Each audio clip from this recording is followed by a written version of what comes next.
Hello, I'm glad to see you all here tonight. I am Rachel Vandenbrink from the Central Asian Studies Society, and we're excited to have Alash here with us tonight.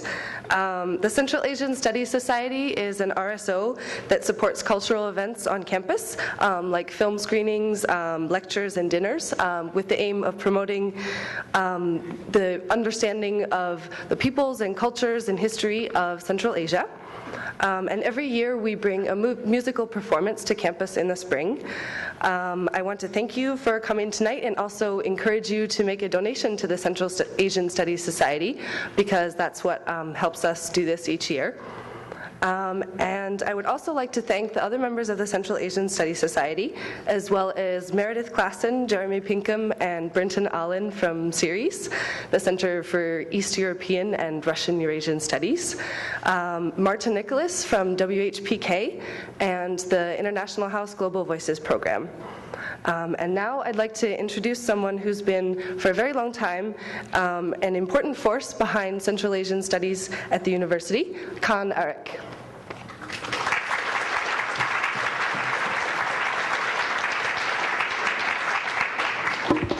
Thank you very much, Rachel.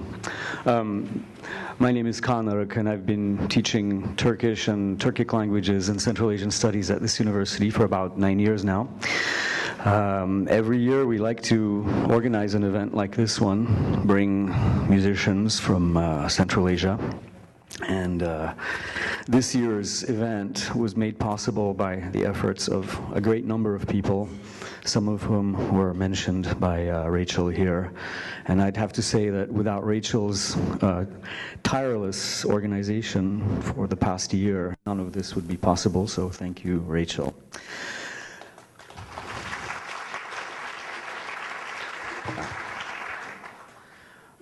We're extremely fortunate tonight to have with us probably the finest representatives of the third generation of Tuvan traditional music. I'm sure many of you have heard about Hun Hurtu. They would represent the second generation, and Kongarol Ondar. The group that we're going to watch tonight studied under the likes of Kongarol Ondar and Hun Hurtu. And if you've seen the film Cengiz Blues, and if you haven't, I highly recommend it, you will have probably seen them when they were small children. That was 15 years ago. Now they have grown up, and they have a very fine group of their own, and they truly are masters of Tuvan music. They will be coming on and greeting you with a song. And after that, the American member of the band, Sean Quirk, will take the stage and talk to you in much greater detail about what Tuvan music is all about. And now, I'd like you to, don't hold your breath, welcome the Alash Ensemble.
evening. Oh, geez. Hi, good evening, everybody.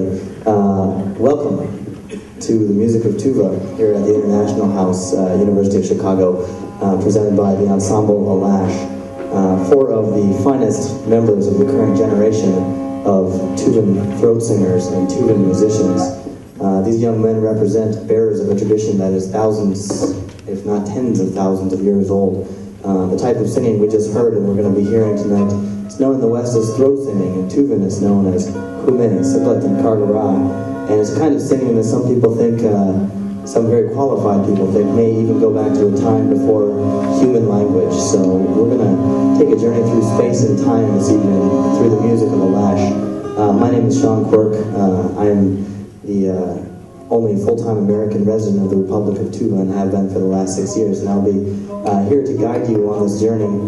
For those of you who are not fluent in the Tuvan language, I'll be helping a little bit every now and again about the songs and what they mean and where they come from. Tuvan music is a very diverse and beautiful tradition. It's an intact and living folk tradition that it possesses a sound understanding and a conception of producing and creating and listening to sound that's all its own, and that's a little bit different than here in the West, and we're very pleased to be able to bring that to you this evening. Tuva, for those of you who might not know, is located right in the center of the continent of Asia. And in the center of Asia, where we're located, these days we're part of the Russian Federation politically, but as you can probably tell, Tuva is something entirely its own, the center of a cultural sphere that is very ancient. And in the center of Asia, where Tuva is located, there's a lot of very high mountains, the Sayan, Altai, and Tangda mountains. And in these mountains are the headwaters of a great river, the Yenisei, as it's called in Russian, or Enisei in the Tuvan language. And this next song is dedicated to that river, Enisei, whom the Tuvans consider to be their maternal ancestor. For the word Enisei means Mother River. And so we're going to continue the concert with a song that's dedicated to the Mother River Enisei, not only to this Mother River, but to the ancestors of the Tuvan people who passed on to them through many, many generations and through some very difficult times, the amazing styles of singing Kume, Sagut, and Karbara. Enisei.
Tuvan word meaning a regular, everyday guy, a common person. And in the song, this Karachal, this regular everyday guy, is riding along on his horse, and he's wondering why it is that he works really hard and he doesn't have any stuff. And this guy down the valley, this Dujumet character, who's a feudal bureaucrat, he doesn't ever seem to do any work, and he has a lot of stuff. And that sort of bugs the Karachal a whole lot, and he gets a little miffed. But by the end of the song, he realizes that the most important thing in life is not stuff. It is having a good family life that is filled with love. So it's kind of a song with a moral. As you've probably guessed, the next piece on our program is a solo. And it's going to be performed by Nachin Chodu. Nachin is going to play for us the smallest instrument in the Tuvan pantheon, a little gem called the khomus. It's familiar in many cultures, known in English as the jaw harp or the Jew's harp or the mouth's harp. But it really reaches a peak of subtlety and creativity in the sound that you can get in the Tuvan culture. As a matter of fact, there are tales of the not too distant past when Tuvan folks would use this instrument to communicate secret codes to one another, generally 15 and 17-year-olds wanting to meet up away from their parents and that kind of thing. But in any case, it's a very beautiful, subtle instrument. It's an instrument that turns the human body into an instrument as it provides a source of vibration, thus allowing Nachin to change the shape of the cavity in his throat and his chest and his mouth to play the subtle timbral overtone sound of the Tuvan jaw harp, khomus.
That was the song Dumbledai.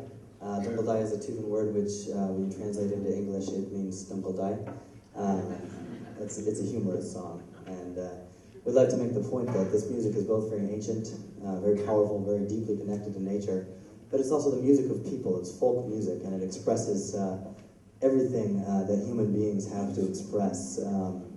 For instance, this next song is one of my favorites to sort of tell people about because it highlights a really interesting facet of traditional Tuvan culture. See, Tuvan people traditionally lived in yurts, and that means they lived a nomadic lifestyle, which meant that they didn't have a lot of chance to get together down at Jimmy's or the Intertown pub or whatnot to meet one another and have group activities. And one of the things that this meant was that young folks, these people I mentioned, 15, 16, 17, 18-year-olds, they had to be fairly efficient when it came time to choosing somebody that they wanted to spend their life with and be in love with. And Tuvans being nomads, and nomads being a very efficient people, they came up with a sort of game or a sort of way that allowed you to kind of get the measure of a prospective mate fairly quickly. This next song shows that off. The name of the song is Kojamuk, but the guys have named the song after this style. Kojamuk is a style of these 4-line verses that these people would get together every year, once a year at the full moon in midsummer. They would have a special yurt that they put up away from their parents, and they'd sing these songs back and forth to one another, and they'd improvise them, and they could be about anything. They could be terribly literary, they could be beautiful. Oh, your eyes shine like the stars, and your hair is black as the midnight sky. They could be sort of teasing, you know, that I don't care how much you like my eyes, you're still a wormy-hoofed goat. They could be sort of bragging, you know, I'm very good at riding horses, I have a great big horse that we could go riding on. Or they could rather be quite direct, and there was a lot of that sort of thing. They could be like, meet me, you know, behind the yurt at midnight. So there was, depending on what someone chose to sing and what they came up with right there in the moment, it would really allow somebody to get the idea of, get a measure of somebody, what they're like, what they chose to sing about. Oh yeah, can we take my voice out of the monitors, because it's making a problem with the tuning. Anyway, so this song, Kojamuk, is Alash's arrangement of some of these verses, and they've picked several from all of the styles that come from this old-time practice of improvised quatrain singing back and forth. So the song named after the style of Kojamuk.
song about good horses and good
The next piece on the program is the closest that we would call to classical Tuvan music, because the thing is, what we're hearing and seeing today is something that you probably wouldn't have found in Tuva 50, 60, 100 years ago. The thing about the history of Tuva is they joined the Soviet Union voluntarily in 1944, and when they did that, they were sort of forced to live in collective farms and villages and cities and towns and that sort of thing, and this had a lot of bad effects, but at least did have the good effect of people started to get together into musical ensembles. And what we're seeing today is a pretty recent phenomenon within Tuvan music.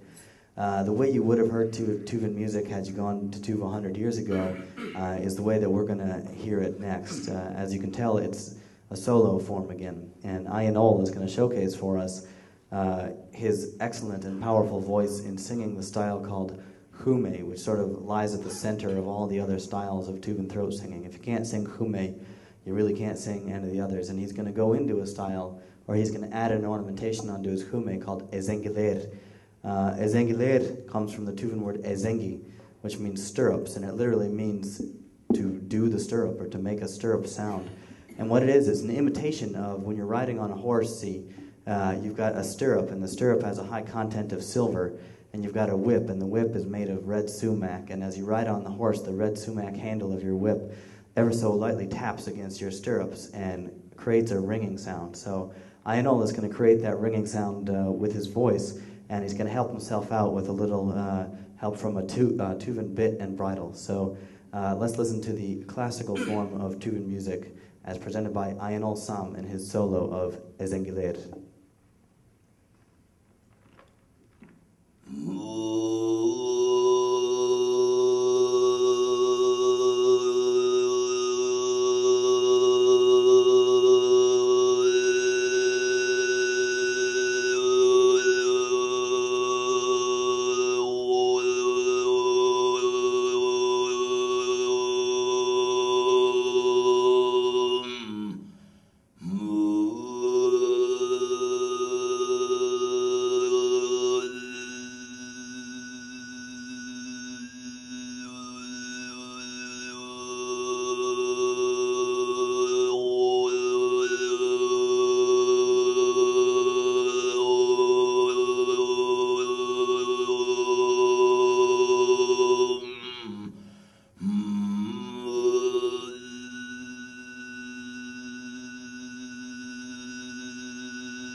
Noi.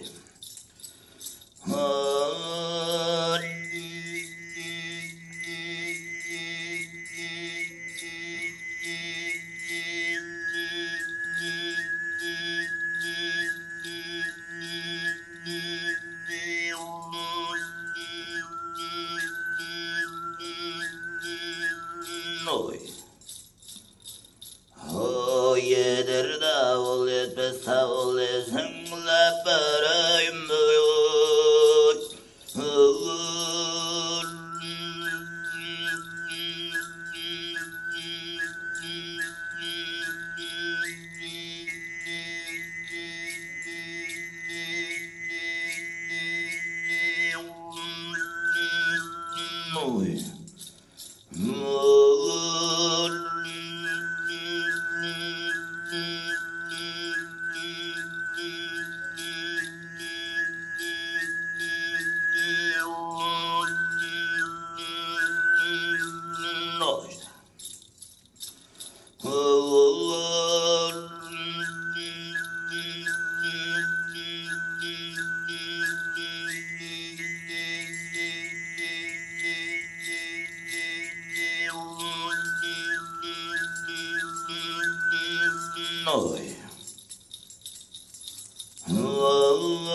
Noi.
was By Taiga, a song from the west of Tuva. It's a song that's dedicated to a mountain. The Tuvan people endow the nature around them with spiritual inhabitants. Every mountain, every tree, every body of water, right down to every blade of grass has a spirit to it. And that song reflects some of the spirituality. The Western Tuvans, Bai Taiga is a rich mountain, and it's a song that is dedicated to this great high treeless-headed mountain in the west of Tuva, which sort of fortifies the belief that the Tuvan people have that if they take care of the taiga and the nature around them, nature will take care of them, and that's, I think, something that everybody could really learn from. In any case, the next song is one from a different part of Tuva. Tuva is about the size of Montana, geographically speaking, but within this small geographical area, we have a great diversity of flora and fauna. For instance, in addition to the horses and sheep and goats and cows that people raise pretty much all over Tuva, the people in the west, in Bai Taiga, in the last song there, they live in kind of an alpine region and they raise yaks a lot. And in the south, in Ersin, Teschem, down by Mongolia, people raise camels down there a lot. And in the northeast of Tuva, there's a very special region called Toju. And in Toju, people raise reindeer. Some people think that domestication of wild animals started among people like the Tojuans because they, up until the 20th century, still practiced the process of taking an actual wild animal and domesticating it. So they wouldn't breed them into being domesticated. They would just grab one out of the wild and make it into an animal that you could ride and milk. And the thing about riding a reindeer, as I'm sure most of you will agree with me, who've ridden reindeer, is that they don't go straight exactly. They kind of have a sway or a strut to their gait. You know, they kind of something a little more befitting somewhere like Texas, but they strut along, and it's really amazing. If you've ever seen these reindeer herders in action, they're very brave and tough individuals because they're riding on these very slippery and swaying, swaggering animals, and they'll put like a log over this deep crevasse, and the log is like 4 millimeters wide, and they'll ride right across it, with a baby on their back and drinking a cup of tea and singing. It's amazing. And so this next song is called Ivishilerningarze, or the Song of the Reindeer Herders. And the thing about it is, it's a little bit of a song that sort of glorifies the life. It says, for instance, the first verse says, I don't get stuck in the taiga. I don't get stuck when the river overflows. I don't get stuck anywhere. I have reindeer, and they are awesome. I am a hunter, and I am also awesome. So it's a song of a little bit of pride. And if you ever saw the reindeer herders at work, you would understand they've got every right to do it. So a song from the northeast of Tuva, Ivishilerningarze, the reindeer herders song.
That song may have caused some of you in the audience to feel that you were rudely jostled off of your reindeer and placed on top of a cast iron steam tractor.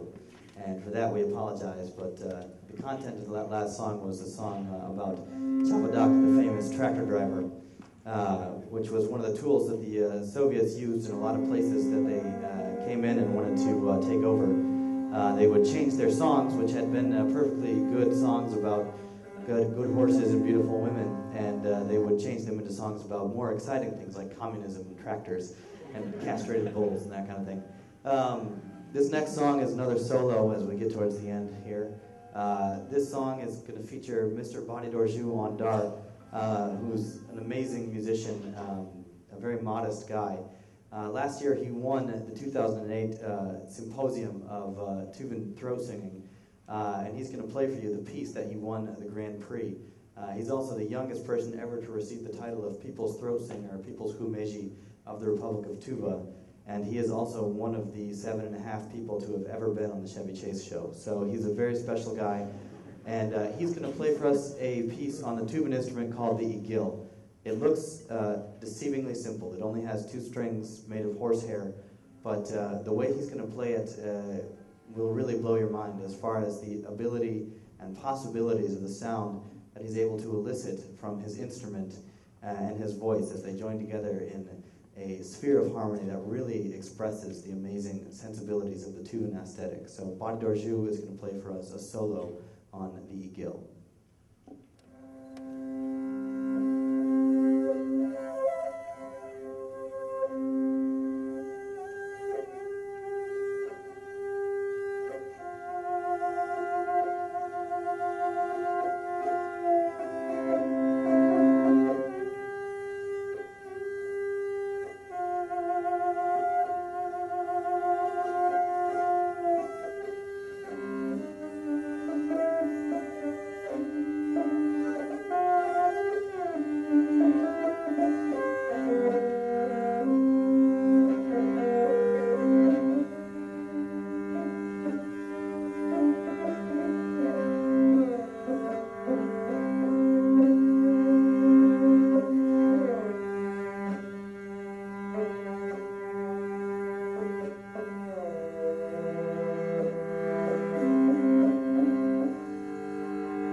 we've come to the point in our concert where there's one song left, and then after that will be the end of the concert.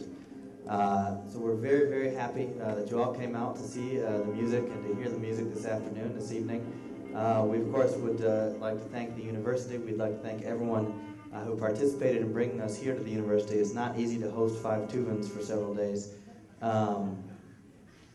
We'd especially like to thank, of course, Mr. Khan Arik. We'd like to thank the amazing and awesome Rachel, and Rachel Vandenbrink, of course, who's been taking care of us the last couple of days. We'd like to thank Jamie and Jeremy and Meredith as well for involving their various departments and their various jobs in bringing us here. So we're really lucky to be here. We hope to come back. You have a fine university, and on behalf of all the band, we'd just like to thank you all for treating us so well out here and showing us such a good time here in Chicago. I would also be remiss if I didn't mention Martin Nicholas from WHPK, who brought us here and was one of our very earliest supporters back in the Stone Age of 2006, when it was our first U.S. tour and we were running around like chickens with our heads cut off. We found a nice haven here at the iHouse at the University of Chicago, and we do hope to come back again and again. If you'd like to know when that's going to be, or if you're moving on to other pastures after this, you can go to our website, alashensemble.com, and on the contact section, you can send an email to the webmaster, and you'll get on the email list, and that way you'll be emailed whenever Alash is anywhere within a 3,000-mile radius of where you live, which is more often than you might think. So we do hope to see you all again and again and again into the future, because you are very awesome.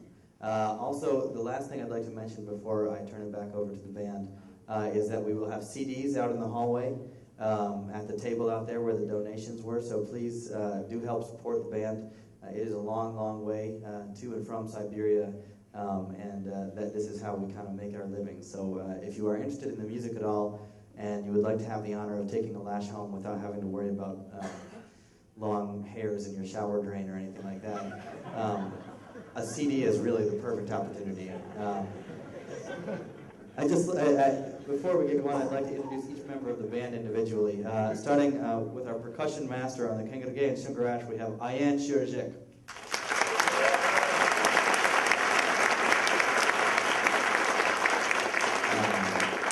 Also on the shore, and blown flute. On the Dosh Palur, sometimes Igil and sometimes guitar, Mr. Ayan Al Sam.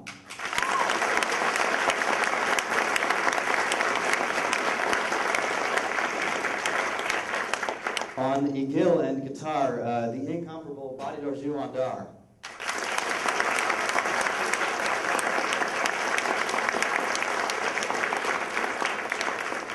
And of course, holding up the tenor vocals and playing beautifully on the Chadagan, Bazanchi, and Amruga, Mr. Nachin Chodu.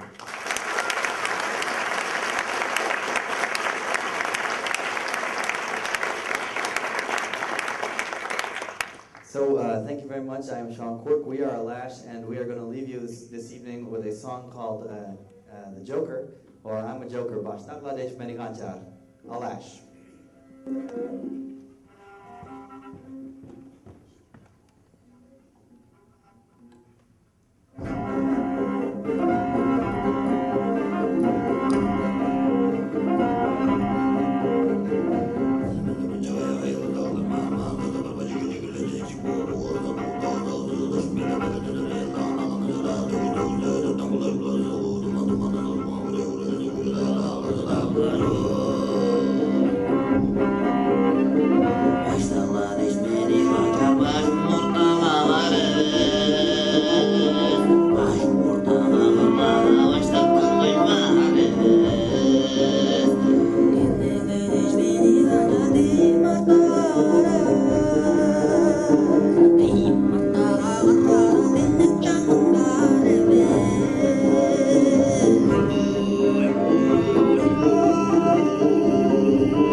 Hare